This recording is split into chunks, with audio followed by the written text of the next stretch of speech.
here at the Wisconsin delegation. It's Jeff Santos on FSTV. We're going to talk to some folks with Bernie Sanders who were Bernie Sanders delegates. Our friend here, Mark Hansen, was a Bernie Sanders delegate, still is. You're still here today. You're still here at this late hour after the defeat. I am. Officially. Your thoughts about it, what it's like? I know a lot of people were crying today.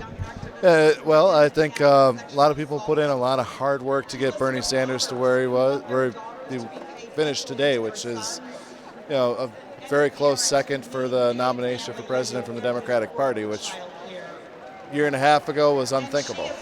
I think a lot of people have a lot to be proud of. Done a lot of work to put together the most progressive platform in this party's history. Certainly we've got a good deal coming out of the Rules Committee with the reduction of superdelegates, and there's a lot more to work on both within and without the party. What is it like for the progressive groups? And we've talked off air about people like Robert Craig, who's a regular contributor, and John Nichols is a real progressive value in Wisconsin, and of course the right-wing governor and so forth. We all know about what happened there with the protest and labor. Yep. How do you go forward? What do you think is the best way for those who are Sanders supporters to move forward in Wisconsin?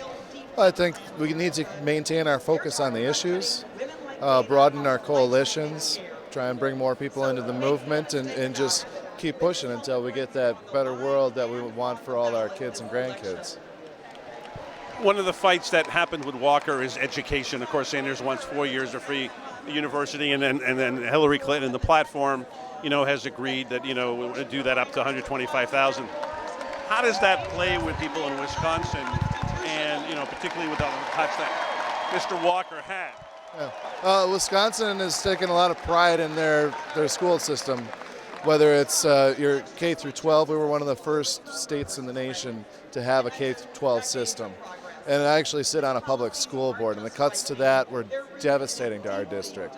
We've had to find other ways to try and finance having classrooms that are adequate for 21st century learning, and to have kids ready to go to those universities, which Walker then turned around and cut funding to that. And if we're going to have a workforce that's going to be able to compete with globally, we need to educate our people. And that's the thing that's going to drive the economy, bring jobs back to this country, and rebuild the middle class. Education is the seed that grows that tree. Fantastic. Thank you so much. Thank you. Appreciate it.